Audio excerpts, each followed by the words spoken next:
Planet recording studio. कबही त DJ बजाई देबो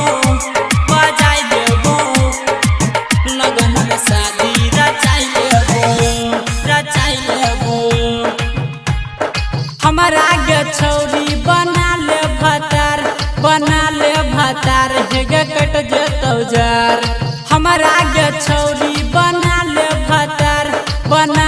भतार हेगे कट जेतौ जार। कबही त डीजे बजाई देबो लगन में शादी रचाई लेबो। कबही त डीजे बजाई देबो लगन में शादी रचाई लेबो। हमारा आगे छौरी बना ले भतार हेगे कट जेतौ जार।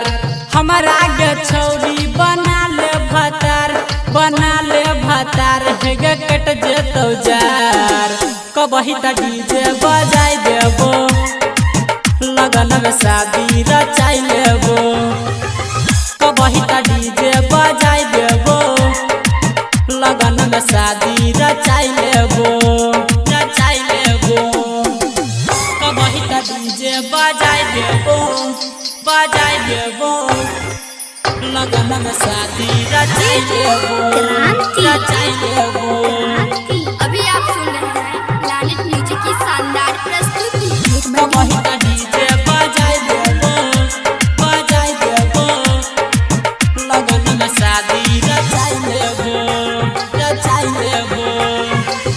बचन छही सुन गे पतरकी भगेला तू सियान गे एना में कर सुन गे रनिया जवानी जियान गे। बोलो न कहिया लैबो बारात गे जल्दी से धोले न हमारा हाथ गे। हमारा आगे छौरी बना ले भतार हेगे कट जेतौ जार।